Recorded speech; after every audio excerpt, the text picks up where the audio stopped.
АКС-дагы улуттук коопсуздук комитети дагы тышкы коркунучтарга басым жасабай, тескерисинче кетип, мамлекеттин ичинде болуп аткан иштерге тереңирээк басым жасап, бүгүнкү күндө жазалоочу органга айланып калгандай көрүнүп атат да. Ошондуктан ал тез аранын ичинде өзүнүн эң башкы милдети болгон мамлекетти, коомду тышкы коркунучтардан сактай турган иштерде кайтып келиши керек.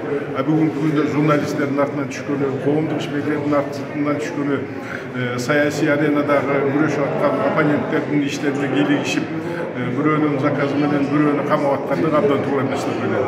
Ошондуктан АКС-тин дагы улуттук коопсуздук комитетинин дагы эң башкы иштеринде чоң өзгөрүүлөр болот деп мен үмүт кылам да. Ошо АКС-ти Коопсуздук кеңешинин алдында УКМКдан ажыратып, Коопсуздук кеңешинин алдындагы өзүнчө бюро катары түзүш керек деген сунуш бар.